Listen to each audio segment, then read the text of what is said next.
Hello, good afternoon. I'm Josina Kamerling and I'm Head of Regulatory Outreach for CFA Institute. I'm co-president of the Ethics and Trust in Finance Global Prize, the 7th edition. And we are today at the headquarters of the OECD in Paris, and I'm interviewing laureates of the prize. So today with me I have Mateusz Kucz, who has written about the Polish banking sector and specifically on how to shape moral attitudes in banking. Now, I found this very interesting because the global financial crisis had global effects and there were similarities, but there were also differences in a country-by-country basis. Within the EU itself, there were already many differences between North, South, East and West. Some countries were more bank-denominated than others. And again, here I think what was interesting was that it really looked at practical issues, and that really struck me. So it looked at the practical issues of moral attitudes and how they were evolving amongst representatives and different sectors of the Polish banking sector. There are many challenges that the banking sector faces, and specifically there have been a whole new set of framework and regulations by the regulatory authorities, and I hope that Mateusz will go into that a little bit. So now to Mateo. How can an individual determine which course of action is best if the morally right one leads to less profit? That really is a question for really at the core of all the scandals we've been having, whether it's in Spain, preference share, mis-selling, selling to old age pensioners the wrong products, selling complicated products. What was, when you did this dive into the Polish banking sector, what were your conclusions from this? My main conclusion was that we need to really consider how we see morality and how we see development of morality, how it's possible to develop moral attitudes. And there are two main ways to do this. One is by the idea that we can regulate it, that we can provide more and more precise, more direct regulation. Then as an effect we will have more moral people, because we regulate what can they do and what they shouldn't do. Mostly we regulate what they shouldn't do.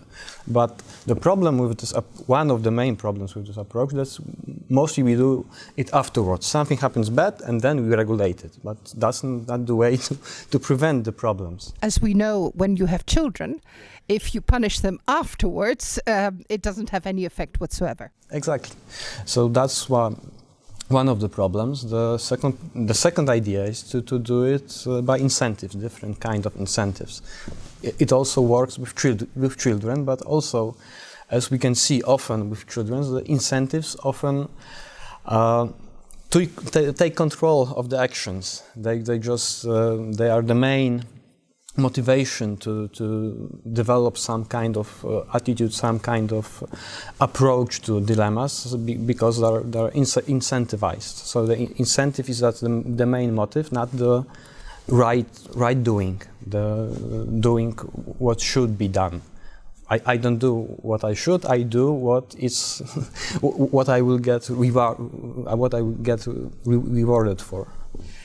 And when we look, because it is not enough, of course, for an individual to get incentives and to know what he needs to do is right. The context and the environment he works in is very important, as you discovered when you looked at the Polish banking sector. So how can businesses ensure that the favoring of ethical conduct over profit is respected by everyone within the institution? And how will that kind of decision-making not have negative effects on an employee's career? Okay, so I think I can divide in two parts. Mm-hmm. One, I think that we cannot ensure it. Yeah. We can just provide the situation that it will be more possible, more plausible, there will be more place for moral actions. We cannot ensure that anybody will I think that's one of my conclusions, that we cannot force anybody by regulations or by some mechanism just to make them do so. They need to decide by their own. So that would be one part. And On the other part, also it's not impossible. It's possible to change the situation that we are in to make it more possible for people to behave morally right. So we can develop space for them to be moral, just to shift a little bit or a little bit more from just thinking about profits. So, of course, when you're starting your career, and you've had ethics training at university, or you've had financial awareness training at your school, you arrive and you're idealist, you're going to change the world, profits are not so important, but then you come into an environment where profitability, your duty to shareholders, because we're talking about shareholders, not stakeholders.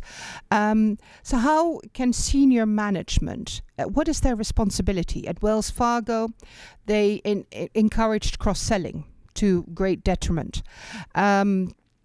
We at CFA Institute, we did a survey a couple of years back, and middle senior management said, well, if I have to be flexible with an ethical decision because it's going to further my career, I'm probably going to be so, which is interesting, isn't it?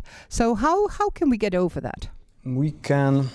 It's not easy question. I'm not sure that I have the whole answer. Or is there? No one has. There's. I think that's one of the main question. But I think that we can do few things. One thing is just to remind people of their moral duties. That there is something more.